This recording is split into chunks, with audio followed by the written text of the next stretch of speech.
তুই কথা বলবি তো পেটে লাগছে।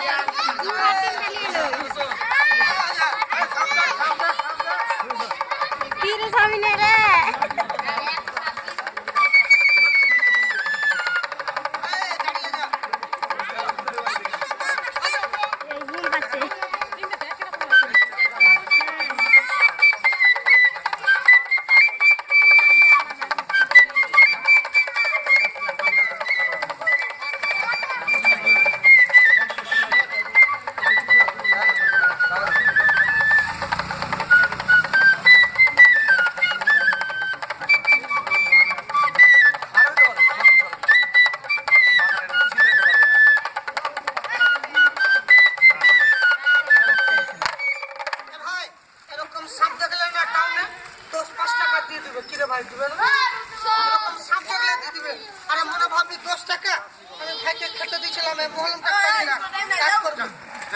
বাবু খালি